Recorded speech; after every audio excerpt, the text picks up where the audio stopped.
Tonight, hundreds of Canadians still stranded in Gaza as a communication breakdown forces the closure of the Rafah border crossing for another day.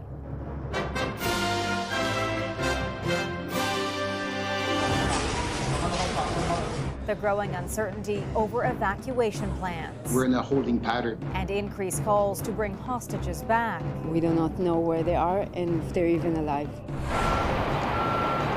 Flames destroyed dozens of homes and $1 million fire truck. They couldn't get enough water on that fire. The complications for crews at a construction site.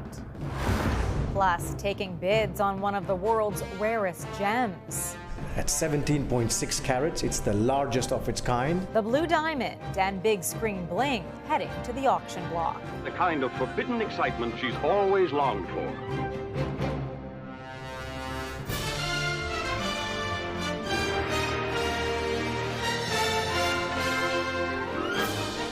CTV National News with Sandy Ronaldo. Reporting tonight, Heather Butts. Good evening. Another day of desperation and dashed hopes for Canadians trying to flee war-torn Gaza. The Rafah crossing into Egypt remain closed again today. Tensions are rising amid growing calls for Israel to take a humanitarian pause with no movement on a ceasefire. This as Israel unleashed a massive attack on Gaza, hitting 2 refugee camps. The IDF says its ground forces have now cut Gaza in half, with Gaza City surrounded. Hundreds of Canadians trapped in the war-torn territory are still waiting to hear when they might be able to escape. Here's CTV's Jeremy Charon. Unrelenting fire persists as night falls over Gaza amid growing desperation today at the Rafah border crossing. Anxious and desperate to get out, families were turned away, the crossing closed for a second straight day. We are afraid for our lives. Death haunts us every second, says this Palestinian Canadian who's been trying to cross into Egypt with her daughter for 5 days. We're struggling so much. No water, no electricity, no food, she says. Global Affairs Canada had suggested some Canadians might get out today, but speaking on CTV's question period with Vashi Kapelos, Canada's ambassador to Egypt says they're at a standstill. We were hopeful that, from all the indication that we had received, that we would have 200 Canadians come through on Sunday, 216 coming through the following day. But then disagreement happened between Hamas, Egypt, and Israel. It comes as gunfire exchange and rocket bombardments press on. Israeli airstrikes hit a refugee camp in Gaza today. Dozens were killed, according to Palestinian health officials. And Gaza cut off from communications again, the third blackout since the start of the war. The Israeli Defense Force renewing its accusations today that Hamas is hiding behind hospitals. This is part of an operation, a ground operation that was conducted on the hospital, then revealed a tunnel that was being used for terror infrastructures. The fighting shows no sign of slowing down, despite growing calls for a humanitarian pause. There's international pressure on Israel, but Israel's going to do what its government feels it has to do to defend itself. So I think that most international initiatives, barring a release of the hostages, are going to go nowhere. Now today, Global Affairs Canada said more than 400 Canadians in Gaza will be able to leave through the Rafah border crossing in the coming days, but said it doesn't know for sure when the crossing will reopen. Heather? All right, thanks, Jeremy. 4 weeks after the massacre by Hamas inside Israel, the plight of hostages is weighing heavily on their families. CTV's Tony Grace now on the heartache and the new hurdle in the effort to free the captives. In Kitchener, Ontario today, a haunting display of solidarity for the hostages taken by Hamas on October 7th. From their homes, from their beds. For every one of them, a place marker, with books, articles of clothing, and shoes helping share their personal stories. We do not know where they are and if they're even alive. So we need to bring them home. There's a sad beauty to these moments when the community comes together to support each other like this. Support that's felt in Israel by Jonathan Zeigen. I really appreciate it. His Canadian mother, Vivian Silver, is presumed to be a hostage. But after meeting with Israeli authorities today, he's feeling no closer to seeing her. We had the meeting this morning, but they don't have any new information. Only uncertainty and a range of emotions. It shifts between hope and optimism and between despair and discouragement. We are continuing to reach out to all points of contact, to all parties. In Qatar today, confirmation that mediated talks with Hamas to release hostages are ongoing, but complicated by the level of violence in Gaza. Any hostage release has to be linked to a period of calm that allows for the hostage release to happen, which is something that we have not been seeing for a while now. And this is something Laura Kadar-Blajman hasn't seen in a while. The aftermath of the Hamas attack on the Nova Music Festival. Why did I survive? Like, it's all plastic. It's make no sense. Still trying to understand how she isn't among the kidnapped or killed. We all said goodbye to each other. I prayed to die and to die quickly because I knew that I preferred to die than to be taken hostage to Gaza Strip. Conflicting emotions and calls to put humanity first. Peace is the only solution for us to be secure. Tonight, Prime Minister Trudeau said he spoke with the Emir of Qatar today, expressing appreciation for their work on the hostage talks and underscoring the need for all of the hostages to be released immediately. Heather. Tony Grace in Toronto. Tonight, police in Ottawa are investigating after a picture emerged online of a person with a swastika symbol on Parliament Hill. It was seen during a pro-Palestinian rally which drew thousands of people, but it's unclear if the individual is connected to the protests. CTV's Natalie Van Roy reports. This photo and the individual in it under investigation by Ottawa police. An individual holding a sign comparing Israel to the Nazis at Saturday's pro-Palestine rally. I was just aghast. It's a type of image that I couldn't imagine seeing here in Canada, never mind on Parliament Hill.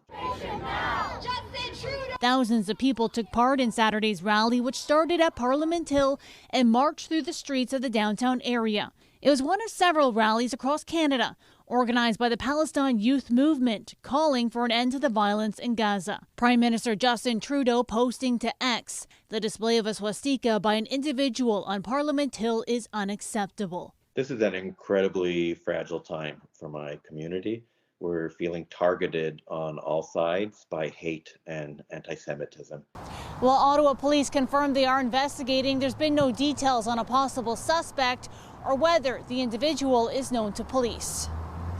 As of July, hate-motivated incidents are up 23% this year in the nation's capital. It's very concerning. We are throwing a lot of resources at those complaints to make sure that we fully investigate them. We have a very good hate crimes unit that has been very successful in bringing those responsible into the court system.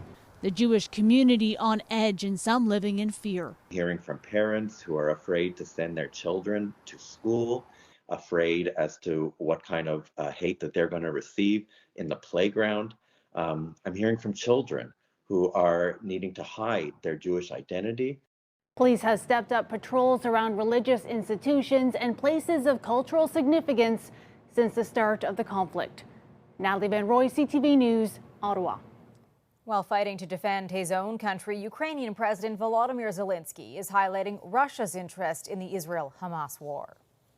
They just want to divide the world because Syria was not enough. They began in Ukraine. After Ukraine, in the Middle East, they will continue their plan. Zelensky also denied claims that the war with Russia has reached a stalemate. And a remote community in Nepal struck by Friday's devastating earthquake has started the funeral process for dozens of people. 157 people were crushed under debris when the quake hit a mountainous region. Rescuers continue their search for survivors as thousands, now homeless, are sleeping out in the cold, waiting for aid to reach them. Solving the healthcare crisis is the major focus of meetings in Halifax between Canada's 13 premiers and territorial leaders. But it's another hot-button issue that's dominated discussions. CTV's Kamal Karamali explains.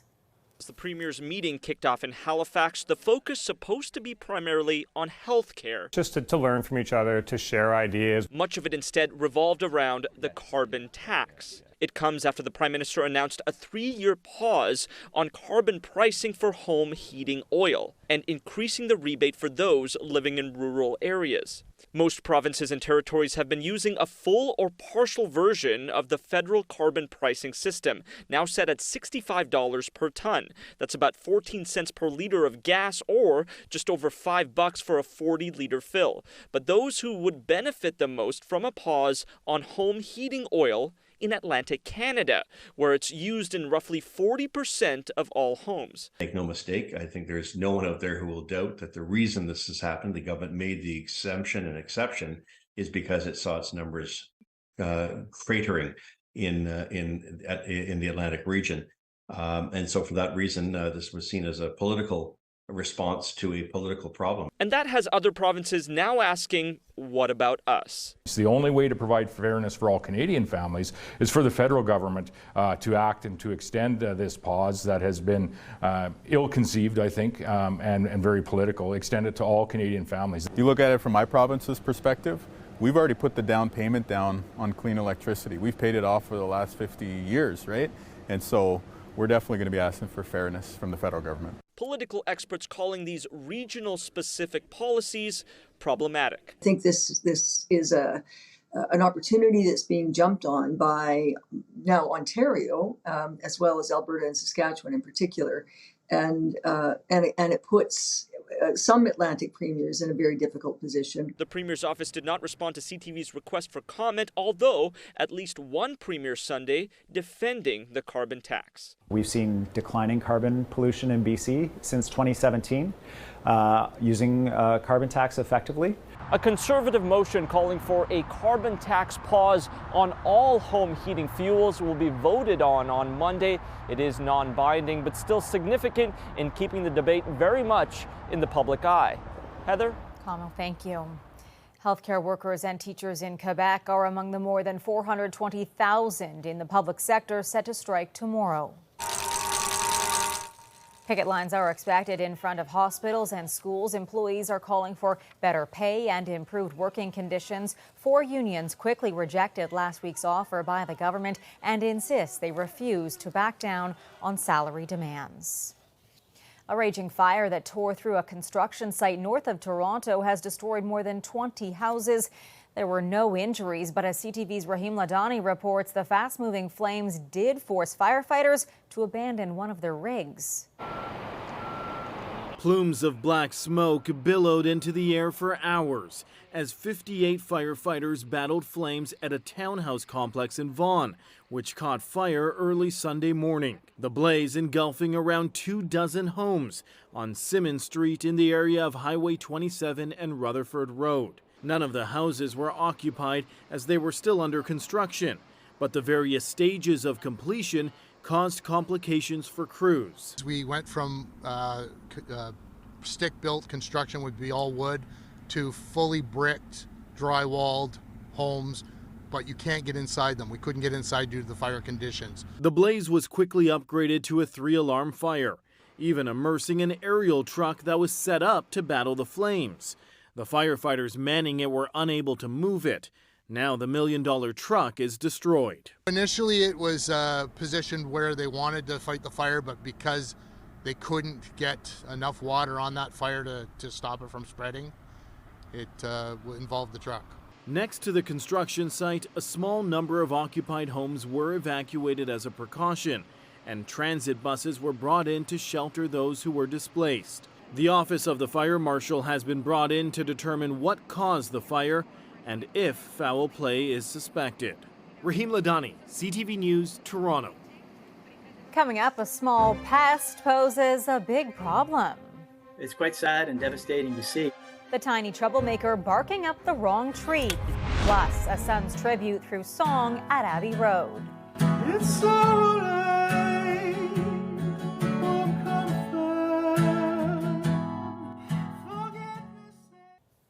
A destructive pest in parts of eastern Canada appears to be eating away at our forests. Now researchers are hopeful the best defense against one predator is to unleash another. CTV's Atlantic Bureau Chief Krisa Najkate explains. These hemlock trees are under the lens for an invasive insect, almost invisible to the naked eye.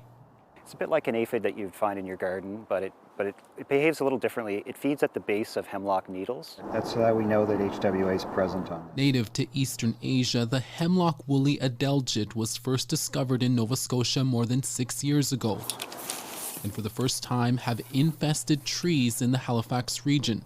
Just this past summer, we found it at one site in Bedford. So yes, indeed it is. It has progressed and moved within the province. The woolly adelgid will form this woolly mass on the tree branches, sucking nutrients from the hemlocks, with the trees dying in as little as 3 years.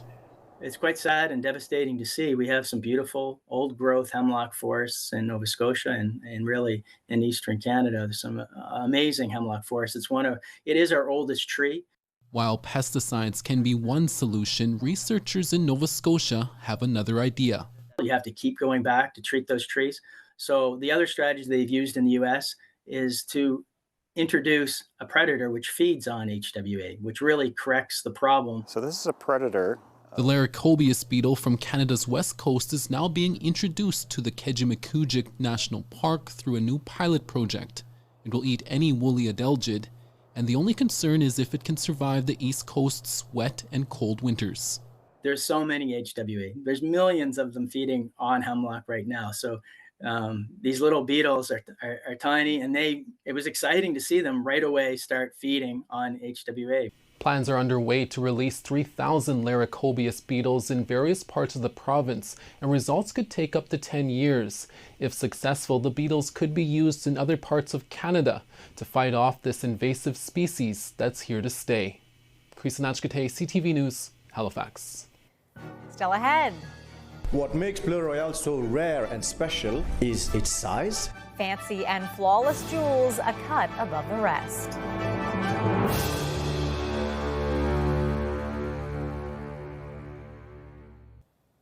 Some of the world's most treasured gems are going under the hammer, along with priceless movie memorabilia at Christie's this week.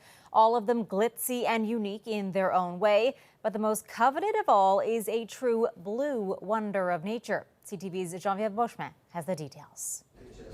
A most precious jewel known as Bleu Royale. This vivid blue diamond is expected to fetch a pretty penny at auction, upwards of $55 million. What makes Bleu Royale so rare and special is its size. At 17.6 carats, it's the largest of its kind. It's a pear-shaped, brilliant cut diamond. As internally flawless as it may be, the auctioneer has unearthed other treasures that shine because of their backstories. That watch on Marlon Brando's wrist in the 1979 classic Apocalypse Now is a Rolex. And that timeless stainless steel timepiece was hand-engraved by the legendary actor himself. It sold in 2019 for more than $2 million. What makes it truly unique is that it is really one of the most recognizable memorabilia Rolex that has ever surfaced at auction. Though this pearl necklace is also a gem. In the romantic comedy Roman Holiday, Audrey Hepburn plays a princess out to explore Rome on her own. She encounters Gregory Peck in the role of a reporter, and, well, you know. And what's special about the necklace is that she wore it in the last scene of Roman Holiday, which was such a great movie. And the auctioneer listed it at what it says is a quite reasonable $30,000. Well, not everyone, it's crystal clear, can be Audrey Hepburn. Geneviève Beauchemin, CTV News, Montreal. 6 months after the passing of Gordon Lightfoot, his hometown of Orillia, Ontario, paid tribute to Canada's folk troubadour. That's the voice of a 12-year-old Gordon Lightfoot singing at St. Paul's Church, where today a service was held in his honor, all part of a weekend of Lightfoot-themed events that drew fans from across the country and even the U.S. The last time we saw him was just a couple of years ago, but he spoke to my heart more than any musician in my lifetime. We wanted to come up here. We laid some roses on his grave yesterday. We paid our respects. The legendary singer-songwriter died in May at the age of 84. After the break, arriving at Abbey Road. There's nothing you can say that can't be sung. A Canadian musician following in the footsteps of his beloved Beatles. Nothing you can say. Finally tonight, the story of a Canadian singer who overcame a family loss only to rediscover his faded passion for music. The BC man followed the right notes all the way to a legendary studio in London. Here's CTV's Adam Swastika. There's nothing you can say that can't be sung. And Beatles songs were always sung along to when Justin Hewitt was growing up with his dad. Dad, he said to me, just sing. Just do it because it fills the heart. But Justin eventually discovered that his original songs could also fill 2 independent albums. I give it all away. I give it all to you. Which led to filling venues with appreciative fans. But after decades of bearing his soul in local bars, Justin was burning out. So clearly we needed a break from each other. Justin stopped making music for a few years and focused on working as a civil servant. But then the pandemic claimed 4 friends and family members, including his dad, who was living in England. I know he wanted to sing again together. He wanted me to come over there and see him, and yeah, that part's really hard. But facing mortality also compelled Justin to face his fears. Fear is you're not good enough, and it's a fear of being told no. So Justin dared to dream big and started asking about recording in the same studio his dad's beloved Beatles had. And after working hard to earn the privilege, Abbey Road finally said yes. We were all like little kids over there, as you can imagine, walking in. Justin and his band couldn't have felt more fortunate for the opportunity to play the same piano Paul McCartney played and sing into the same microphones John Lennon sang. It's all right. In the end, 12 songs written during struggle were recorded over 3 days of triumph. My dad wouldn't have believed this. Holy crap. You made it, kid. Well, Justin has no doubt his dad is looking down with pride after following tradition and writing a message on the wall of Abbey Road saying, "Dad, I love you. See you on the flip side," followed later by, "I did it." There's also no doubt this boy is grateful for how his father inspired him to fill his heart with song again. Yeah, life is short, so make sure you do the things that make you happy. Adam Swastika, CTV News, Colwood. Some great advice there and beautiful music. That's our show for tonight. I'm Heather Butts. For all of us at CTV National News, thank you for watching. Omar will be here tomorrow. Good night.